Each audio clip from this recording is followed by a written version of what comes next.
Hello and welcome to episode 2 of the Athlete Podcast. I'm your host, Alex Demczak, and the Athlete Podcast was created to help you take the next step in your leadership journey. We examine the high performance habits of current and former athletes, successful business minds, spiritual thought leaders, and lifestyle entrepreneurs. Today's guest is one of the most motivational people I think I've ever been around. He's the perfect example of someone who truly masters his craft. I've had the chance to be around a lot of athletes and former athletes in my career, in my day, but Thomas is truly the best example of someone who inspires others to achieve greatness in their lives. And here's the thing, you can skip your morning coffee today because our guest today is going to inspire you to dig deeper in all aspects of your life and become truly great. He's a best-selling author, speaker, former NFL player, and he currently travels the country helping the next generation become the best version of themselves. Today we're going to tackle the topic of greatness and how you can be great at whatever you decide to do in life. Thanks for tuning in today, and ladies and gentlemen, Thomas Williams. Please listen carefully.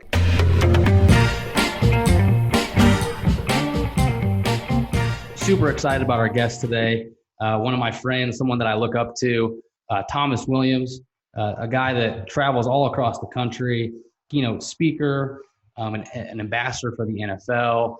I could keep on going on about all the things that he does, but Thomas, thank you so much for joining us. And how are things going for you? Man, Alex, it is a pleasure and an honor to rap with you, man. You know, I think one of the things is, especially when I first met you and getting connected with you, is just feeling your energy, feeling your excitement, how you are led to serve people. And so, man, anytime we get a chance to catch up and rap is always a lot of fun. But man, I'm good. I'm out here in California. It's a little bit chilly today, but man, there's nothing really to complain about. And so excited to get on here and join forces with you, man. Let's ignite some people. For sure. And now, when you say chilly, what do you mean by that in California weather? It's anything less than 65 is chilly out. in the Midwest, I mean, we're just excited if it's above 50. So yeah, you would. If I was out there, you'd definitely see me layered up. I'd be, I have the long sleeve, the jacket, the hoodie, the beanie, the whole nine, scarf, all that stuff, man. I'm spoiled. So today, I want to focus on greatness. And a quote I recently heard, the quote reads, "You were designed for accomplishment, engineered for success, and endowed with seeds of greatness." That's from Zig Ziglar. And I think when you think about greatness, I think, would you say that people are just born with greatness? Is that like an innate thing that we have? Or in your mind, is that a mindset that we can develop and cultivate? Well, I think there's two parts to that question. I believe that all of us are born with greatness, right? Like, so all of us have these amazing gifts and amazing talents that are restored within us by the creator and whoever some person, believes to have created them. But all of us were given greatness. I think over the course of our lives, we allow people and circumstances to dim our light. And so I think when that happens, and I'm including myself into that category, when I have had or allowed somebody or a circumstance dim my light, I think then you can be trained, or it can be developed and reconditioned in you. And so for me, a lot of that has come through sports and athletics. But now, as I've transitioned, I see greatness and higher potential this side of the playing field than I did on the football field. When you play sports, you can only run so fast. You can only run as fast as you possibly can. You can't run any faster than that. Same thing with strength, same thing with other skill sets. But now understanding that, most of us have a whole bunch of untapped potential in us that we can't even find or fathom because of our life and because of our circumstances. And so for me, man, just having really, really, really influential and positive role models in my life allow me to experience my own and then therefore share it with others. You do so many different things. Just following you on social media, you're here, you're there, you're with celebrities, you're just all over the place. What would you say? You're an author, you're a speaker, you're an NFL ambassador. What would you say is your focus lately, and what are you focused on, and what allows you to do all these things at such a high capacity? Yeah. Last year, my focus was on quantity. And so I wanted to get as many speaking engagements or as many times that I could possibly speak under my belt. And I got 44. And I was like, wow, that was a heck of a year. And then speaking with, people like John Gordon and other speakers, and they're doing 70, 80 events a year. And I'm like, oh my gosh, I got so much further to go, which is exciting. But, fast forward or from last year to this year, I would say my focus is really understanding the demographics that I'm called to inspire and to reach. And so I'll tell you a little bit about that. One of the demographics, as you know, I love working with student athletes, helping them maximize their opportunities being current student athletes so that it prepares them for when they transition and become former student athletes is one of my biggest prides and joys. And so I teach a class at USC with two other facilitators, and we're just helping these freshman football players transition into college. Playing sports, you got a playbook, you got a syllabus in your class, you got a weight room routine. I mean, there's so many resources that are there for student athletes, but where I feel like we have fallen short on the curriculum side is that life skills, that personal development aspects. And so for the last 2 semesters, I've been there at USC helping with that class. And what I'm finding out is that there's some gaps in the organizations, in the demographics that I want to reach. And so really kind of rolling up my sleeves and digging down in the dirt, getting a better understanding of this today's college student athlete and the problems and the obstacles that they have to endure in order to just play their sport is a heck of a lot longer of a list than when I went to school. And so really developing, one, the relationship, but two, how do you identify some of the problems so that you can fix them and become, solution oriented? And then another program and organization that I partnered with this year is a continuation school, sort of, and it's here in the Los Angeles area. And every other week I go and I volunteer. And what I'm finding out, Alex, is there's one thing to tell an individual how they can better perform or live up to their own personal expectations or better their life. But it's another thing when we get a chance to, one, share that information with them and then put them in a situation, in an environment where they're allowed to take the learnings and then being able to utilize it. Because I'm finding out that the difference between the person who makes it and doesn't make it, whatever that may mean, is the confidence. And what does confidence come from, especially being athletes? Repetition, repetition, repetition. And so really just taking the same model from being an athlete over into what I do now and helping people, one, how do you find the information? Two, put them in a situation where they can use the information and then they can develop the confidence for themselves. That's awesome. And just following you on social media and just the things you post, I mean, just the positivity, the motivation, the encouragement that you provide people. I love, following you on social media. And one of the things that you talk about is Wednesdays and Sundays. Can you kind of go into depth about that? Because I think people, I really appreciate when you post about that. What, how did you come up with that? What's the thought behind it? Oh, man. So I have a buddy, a really good friend of mine. His name's Terrell Turner. He played college football, and we developed a relationship ever since 2011. And probably, I don't know, 2 or 3 years ago, he called me one day. He said, "Man, wake up, it's Wednesday." And I was like, "Yeah, I know, man, the day after Tuesday, it's Wednesday." He goes, "No, it's not Wednesday, W-E-D." He said, "It's Wednesday, W-I-N-S-D-A-Y." And I was like, "Wednesday?" I was like, "Ooh, that's kind of strong, man." He was like, "You could take it. You can take it. As much information, as many nuggets as you've given me, man, you can take it. You can have it." And so I kind of just, pondered over it, let it marinate for a little while. And then I was like, you know what? In sports, we always had different days of the week that we'd study different parts of our opponents, and there would be different emphases and focuses in practice.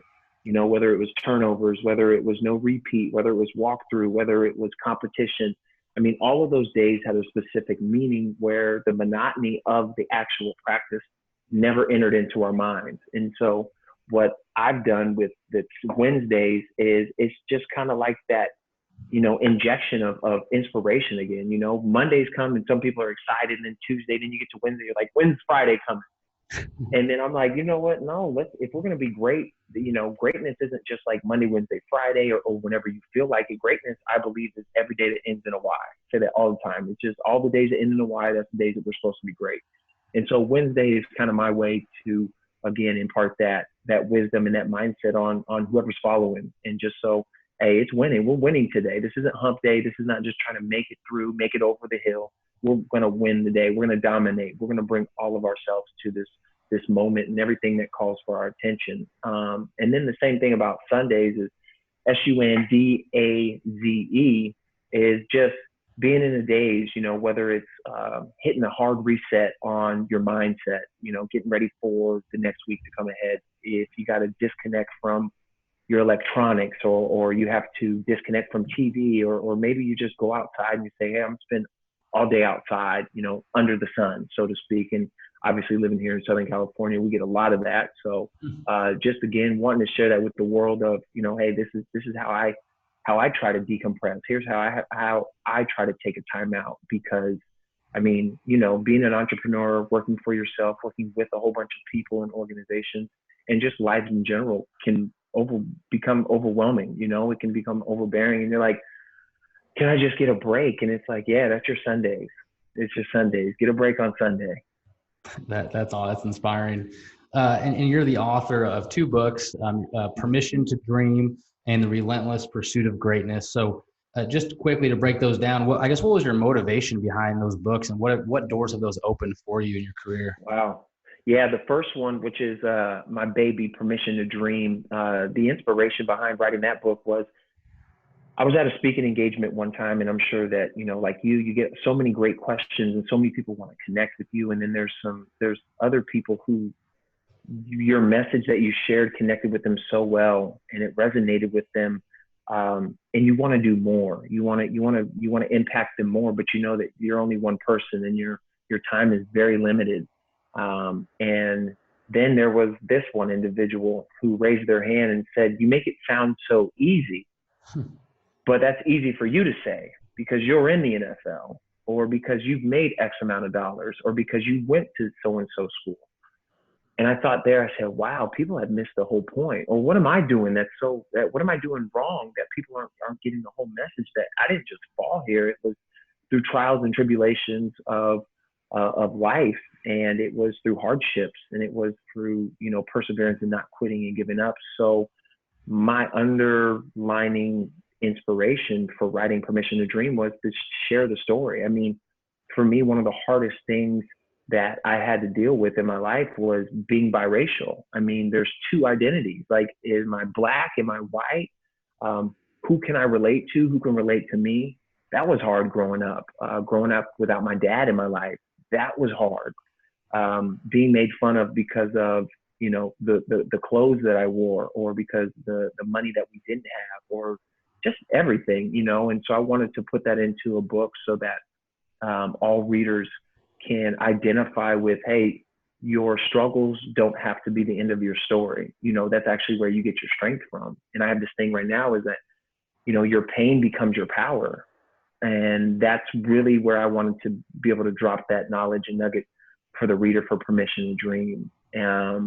And The Relentless Pursuit of Greatness, that book is for college student athletes in particular. And I felt really led that instead of all of the problems that we're underlining as administration, as academic advisors, as athletic directors, coaches, counselors, etc., why not stand in the line full of solutions? And so this book is for the student athletes, whether you're a freshman, whether you're a senior, and you have a dream to play professional sports, but we all know that 100% of athletes eventually one day will retire. And so it's for the 100% of athletes who will retire on networking, brand building, a little bit of budgeting, personal budgeting, social media etiquette, resume building, all of those nuances that allow you to take your transferable skills in sports and then apply them into the rest of your life, as husbands and wives, as mothers and fathers, as, employees and coworkers and teammates, just taking those skills and then being able to move effortlessly throughout your life. Wow. And, your story and the way that you share resonates so, I think, well with athletes, the next generation. And, I'd like to get your thoughts on this. When I look back, on my playing days and the teammates that I had, who I maybe see now what they're doing, and not looking at them in a judgmental way, but just seeing, wow, they used to be so disciplined. They used to be so on top of it. They were regimented. I used to look up to them for their discipline. And now, since they've almost, quit their sport, they've moved on, maybe got a normal 9 to 5. It's like, wow, it's almost like they've lost their identity in a way. And, I think that's why I think your message is so impactful, because, if you think about it, we always hear growing up in our sports, be a student athlete, be a student of the game, right? And in school, get your coursework done. If you get a new job, you might need to get a license in order to be licensed in that profession. But I think once we get comfortable, we almost kind of go on autopilot. And what would you say for the person, maybe they're a former athlete, maybe they're a current athlete, but what would you say to the person who is kind of in a rut, in a way where they look back, maybe they get a Facebook notification that says, hey, look at this memory from 5 years ago. And they're like, wow, I was totally different back then. I've almost lost the edge. What would you say to that person? That's perfect, man. I've been there. I've come out of that, gone back there, come out of it. Like it is something that I think it perpetuates itself. And I think first and foremost is exactly what you're saying, is being able to have the self-awareness and being like, wow, I'm low. I was talking to a buddy of mine, a really good friend, Keith Rivers. We played on the same team. He played in the NFL as well, and is crushing it in his endeavor of art and a collection and everything. And so I asked him, we were playing golf, and last year he said, do you miss it? And I said, no, absolutely not. I mean, my knees hurt, my back hurt, my shoulders hurt, everything hurts. I was like, absolutely not. He goes, no. I'm not asking if you miss the game, but do you miss being a part of the game? And then I had to take a step back for a second to understand exactly what he was saying. And I said, well, what do you miss? And he said, I miss sacrificing. He said, I miss the sacrifice. I miss the sacrifice of, after school, whether it was high school or college, your friends were going out and doing whatever they wanted to do. And we had to have exactly what you said, that discipline every single day to work towards a goal that was bigger than any of us on a team. He said, I miss, during those days and that time where I wouldn't eat certain things because I knew I needed my body to be at the ultimate best. The discipline of, not going out late, getting up early, being the first one in the gym, being the last one to leave, getting all my studies done, which made me again go back, just like you're talking about with like the Facebook notification of, yeah, I was a beast. I was the man. I couldn't be stopped. I was scared. I was scared of myself. And so I would say is that, yes, you have to go back and you have to remind yourself. And I think that's why I named my second book, The Relentless Pursuit of Greatness, because greatness has nothing to do with something that is tangible. I think greatness is one of those things that is infinite and it goes beyond. It's not like saying, hey, I want to save $10 a month. I want to lose 10 pounds. I want to get this job. Greatness is saying, I want to see how close to perfection, my perfection, that I can get to. And so what I would say to the athletes or the people struggling with that is that finding out when you played sports, when were you identifying? You might have to, take a notepad, take a pen, and you have to say, when I was in my flow, when I was in my groove, what did I do? I mean, everything, break it down to, what did I eat? What time did I go to bed? What time did I wake up? What was my routine in the morning? All of those habits made us great in our sports. And we lose sight of, because we think that the jersey made us great, as opposed to understanding that we were the great ones wearing the jersey. And so you got to go back, and it's going to take a little bit of time in your own due diligence, but you're going to have to write down and say, for me personally, like I knew when I was in my zone, I was getting, 7 to 8 hours of sleep a night. I know when I was in my zone is that when I'm waking up before the sun, like there's just something about that, going back to sacrifice, the discipline. And now to the point where, first thing I do in the morning before, and this is my habits, because I'm guilty of check your phone, when you first wake up. And so for me, it's like, I want to run my day. And so in order to run my day, I need to start the day by running it. And so I just get down, here at my house, and I get down and I do, 75 sit-ups, 50 push-ups. And then I'll do something, maybe I'll read something. I'll get down, I'll do it again, and I'll do 4 rounds of that. And that's, again, only to kind of discipline myself and center myself as I'm in control. It's not the circumstances of the situations. I'm in control. And because of the discipline of being able to do push-ups and sit-ups, that will allow me to continue to thrive and move forward throughout the day. That's great. And going back to your career at USC, you were part of, I mean, some of the best football teams in the, the history of college football. While you were there, a 59-6 record, I believe, 2 national championships, 3 Rose Bowls around that time. You played with amazing players, amazing coaches, and going back to that time, Pete Carroll even nicknamed you the Hitman for your play on special teams and things like that. I think, at time, because you had an injury in college, and going through that, and then making the decision that, hey, I'm going to add value on special teams.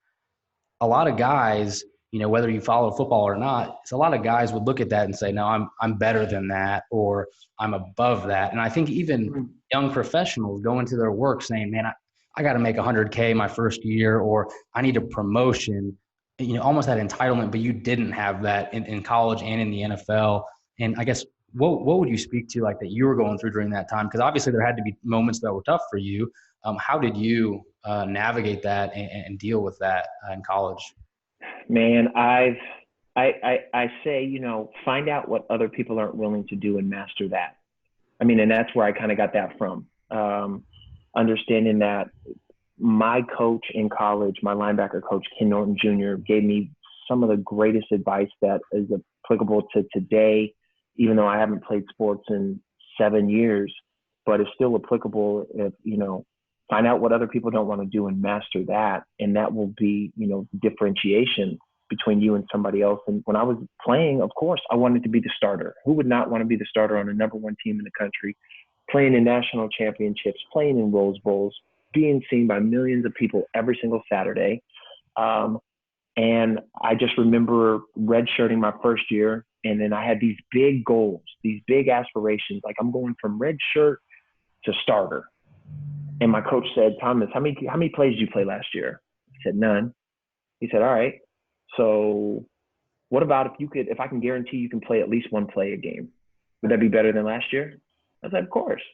He's like, all right, what I need you to do is play special teams. I wasn't thinking that. I thought he was talking about, maybe we'll put you in on goal yardage or goal line package or, special situations. I wanted to be on the field when everybody was watching the game. He said, well, I need you to take special teams seriously. And I said, man, doesn't nobody want to play special teams? Ain't nobody got time for that. And he said, okay, well, you want to be special? I said, yeah. He goes, well, special people play special teams. And that's what hooked me. And I was like, wait, special people play special teams? He said, yeah, now I want you to identify. He said, I want you to be able to identify this. When we're at practice, watch how many people take special teams serious. And so I watch and I'm looking and nobody's paying attention really, like they really wanted to do this. Some people are looking at the grass. Some people are throwing it up in the air. They're, as we had this saying, they were jacking around over there, with the bags and not really paying attention, taking it serious. He said, now watch those people's performance in the game. So I watched their performance in the game. And because of what they did in practice, that's what they did in the game. And they kind of weren't taking it serious. And he said, you can make this special teams play the best play in the entire world. If you take it as serious as some of these other people are taking, the Super Bowls and the people on offense or defense, and you can take that serious, you might be able to make a name for yourself. And then going back to the whole point of you played no plays last year, and I can promise you'll play at least 1 play this year a game. That's huge. And so he taught me how to incrementally break things down and get those breakthroughs. And so my mindset was I just wanted to play more plays this year than I did last year. And how we did that was just by playing special teams. And I also noticed that there was people who just were on the field playing special teams because they felt like they had to. And you and I both know, how John talks about this, the mindset and the perception when you switch from I have to versus I get to, then you're like, oh my gosh, I'm in control. This isn't a punishment. This is actually an opportunity. And so, yeah, man, once I kind of grasped the hold of that concept, it started to, Coach Carroll gave me a nickname. I was like, wow, I'm getting recognized for special teams. I'm getting recognized for stuff that people didn't even want to do. And then, even during the games, there were little sections in the stadiums at the home games that they would say, this is the hitman section. And so That's awesome. because of that, we were able to continue to win, obviously, but I was able to kind of find my role. And so, it's the same thing now in business, where if you want to be the headliner, you want to be the main guy, okay, that's great. Maybe that happens, maybe it doesn't, but what are you able to do today? And so I think looking at every situation is that how can I add value and how can I master the things that other people aren't willing to do? Mm. And whether you even realize it or not, but just in looking at the content that you put out, your story, what you share with athletes, companies, businesses all over the country, transition seems like to be a big thing that you talk about, and helping people get from point A to point B, whether it's a nonprofit you're speaking to, whether someone's transitioning to the NFL, whether they're transitioning to a new job. Why are you so passionate about that message? Because when I stopped playing sports, and it's crazy, and I'm maybe would love to get your thoughts on this as well, is when I stopped playing sports, my whole life I grew up and I knew that eventually one day it would end. Whether it stops after high school, whether it stops after college, or whether it stops after the pros, it's gonna end. And I used to pride myself on I'm more than an athlete. It was like something that we really took to heart, especially even before LeBron James had his more than an athlete, his movement going.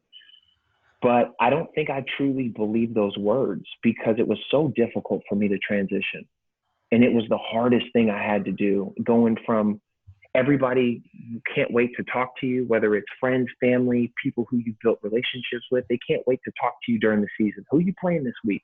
How are you feeling? You guys are playing great. You're not playing good. Are you going to play this week or not? Or whatever. It was like so much engagement, so much involvement with everybody.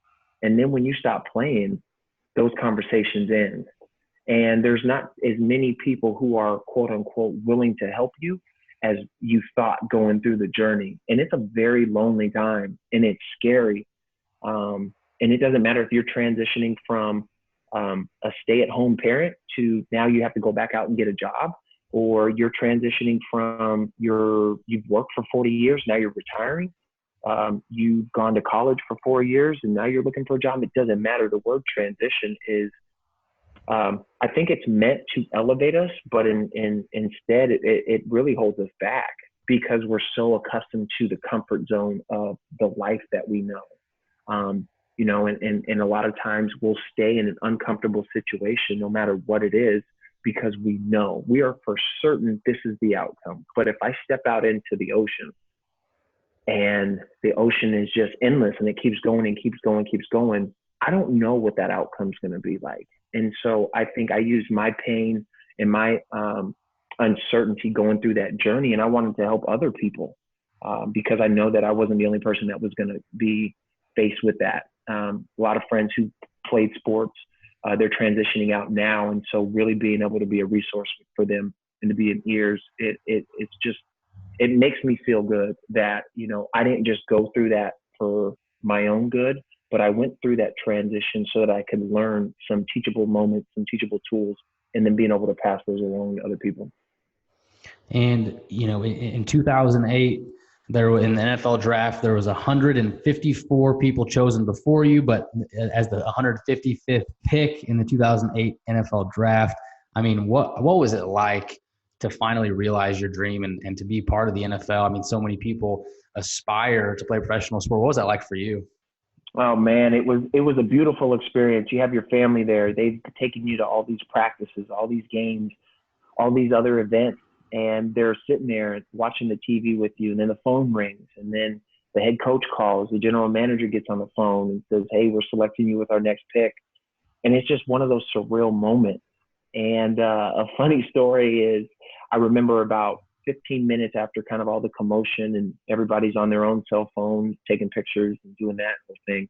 I remember I was in my room at the time, and I just kind of had that moment to myself. And then I remember feeling like, wait, I thought there was going to be more to this feeling. Is this it? this is it. This is all I've been waiting for, is this moment to be drafted. But like, what's next? And so it was kind of a little bit of a letdown, because I don't know. I felt like there was something that I was supposed to feel. You know, when I accomplish this, I'll feel better. When I make this much money, I'll feel better. When I do this, then this will happen. And I think it was that life lesson of, you know, the accomplishment isn't really necessarily anything other than that. I think it is like, you know, the whole journey of who I've become, the man that I became, the obstacles that I had to overcome. And then once I was able to kind of put myself in that mindset, I was like really thankful for going through all those hardships. I mean, I had surgeries where the doctor said, you're probably not gonna be able to run full speed. You're gonna have to I missed national championship game because of a knee injury and had to have surgery. Like it was so many times that you don't think that it's possible, but for some strange apparent reason, you keep going anyways. And so I think that was what I took most from that moment, that experience, was enjoy the ride. You don't know if you're ever going to get drafted or whatever your dream is, your accomplishment is.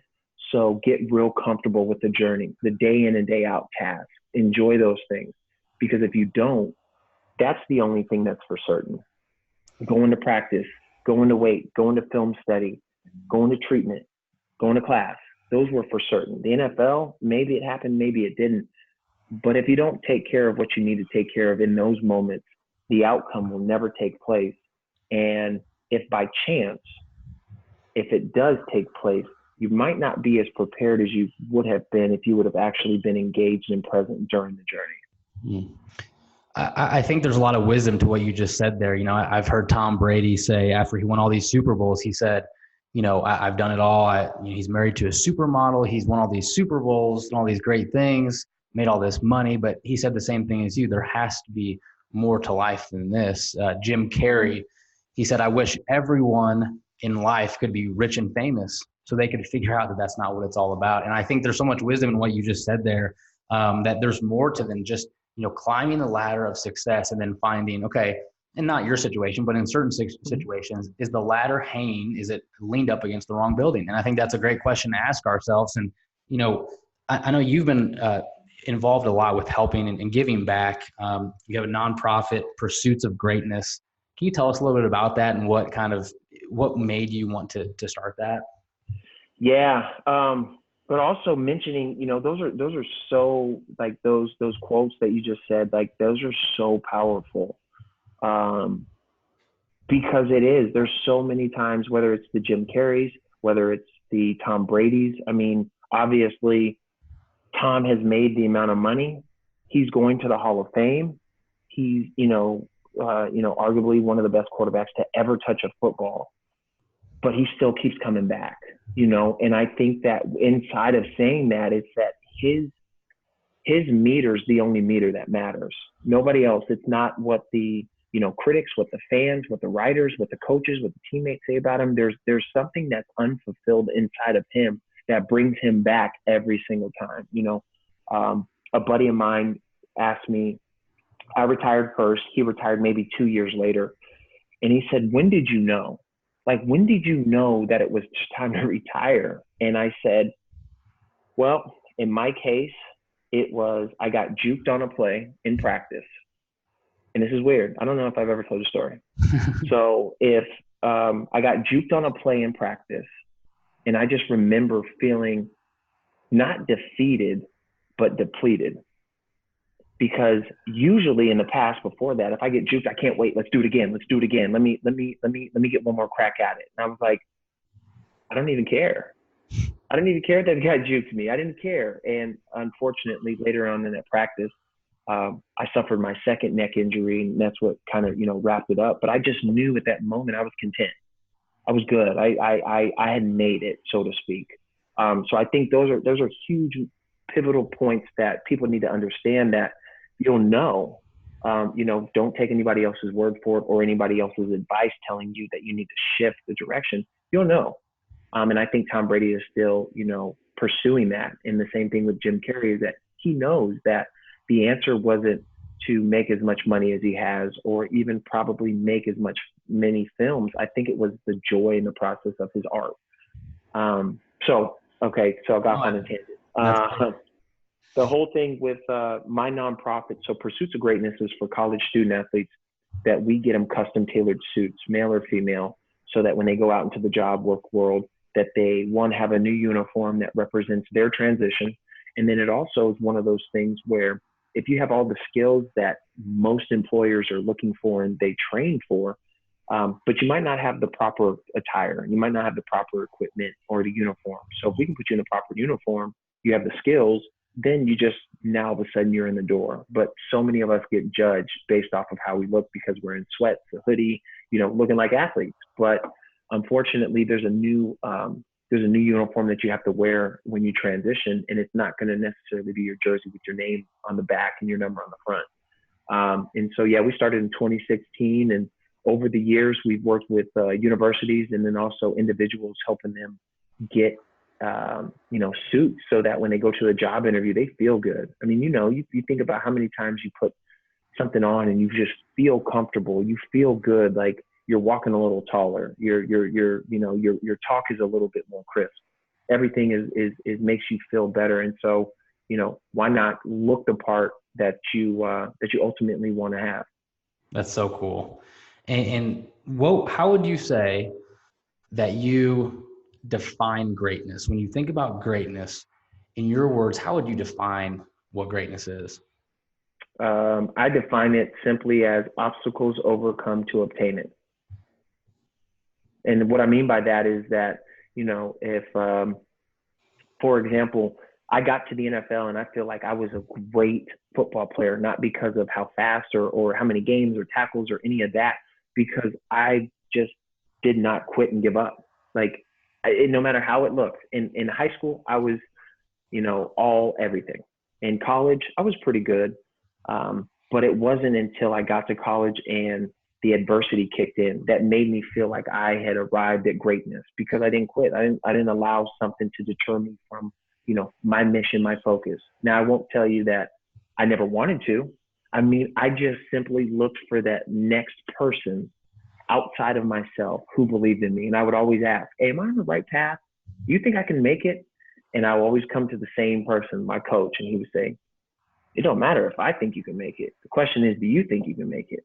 And then, so over those years, I feel like I arrived at greatness in that sector because of what I was willing to endure to get it. And so it was the obstacles that made those moments so precious and so valuable. It's something I'll never forget. But I think for everybody else, they have to identify, we say these words like success. What's your definition of success? I really challenge people, everybody. What is your definition of success? Because you might be saying a word that you're not even clear on what you're actually saying. And then you're, of course, be unfulfilled every time you don't hit it. What's your definition of greatness? If you don't have a definition, then you'll constantly be seeking and searching for it, as opposed to knowing that you've arrived. So that's my simple way of defining it. That's great. And this last question, we ask everyone this, what is next for Thomas Williams? What do you have your eye? What do you have your gaze fixed upon? What do you got next in life with your business as an entrepreneur? Where are you headed next? You know what? I've kind of balked at those questions, and I'll give you a quick story. So I get to Jacksonville in 2008, and I walk through the locker room, and I was like, is this it? Like, it literally was one of those moments of like, I can't believe it. I spent 17 years chasing this feeling, and this is it. And I realized that my whole entire life, I said I wanted to get to the NFL, and I got to the NFL, but I felt like I was out of gas. I didn't have anything left in the tank to give to the NFL. I didn't have that same dog, that same grit, that same determination, because all of my life I was focused on getting to the NFL. And that's why I think we have to be very careful with our choice of words, because I did get to the NFL, but I didn't have any motivation to necessarily stay in the NFL. And I didn't really have lofty goals once I got there. And so for me, and on the business front, I don't really have what's next. I think what I'm trying to make sure I do is that I'm as impactful and profound as enlightening in every situation that comes to me. where the class at USC is getting ready to end here this week. So I think another venture will come, something else that is supposed to help me along this journey of identifying with certain demographics, the people that I'm called to lead. And I also think that I'm supposed to take more time experiencing life than necessarily experiencing work, because I'm very, very good at that. I'm very efficient and effective in work. Where I lack is life and living. And so I think what's next for me is I feel like there's a trip that's calling me to take a backpack, suitcase, and go explore somewhere, man. So I'm thinking Europe to get lost for like 3 weeks to a month in Europe. Get some life experiences, finding out, one of the things I love to do is find out who I am. And I don't want to find out who I am by asking people or taking a test necessarily. Nothing's wrong with that. But for me, I find out the best who I am is when I spend the time in a place that's unfamiliar with myself, because I find out my flaws. I find out things that I like about myself, things I don't like that I want to change. And so I think what's next for me is a trip to discover who I am. Man, that is inspiring. I think we probably could all use a trip, but thank you so much for your inspiration, and thanks for being with us today. Man, thanks for having me. It's awesome. I'm glad that we had a chance to finally connect again, man. It's been too long. Heck yeah, man. You have a good one, and we'll talk here soon. All right, Alex. Hey guys, thanks for tuning in today. And if you loved the episode and you really enjoyed the show, go subscribe in iTunes and leave us a 5-star review and a comment. We'd love to hear from you and how we could improve or what you enjoy about the podcast. Big thanks to Drew Bradley, our producer, who puts together these episodes. And just as a lasting bit of advice and encouragement to you, what is one thing this week that you can focus on to become great? And if you think about greatness, like Thomas talked about, greatness is a bunch of little actions that accumulate and that snowball into greatness. And so as a challenge this week, what's something that you can do? What's a small action you can do to become great? And as always, thank you guys so much for tuning in. And this week, go make a difference. See you next time.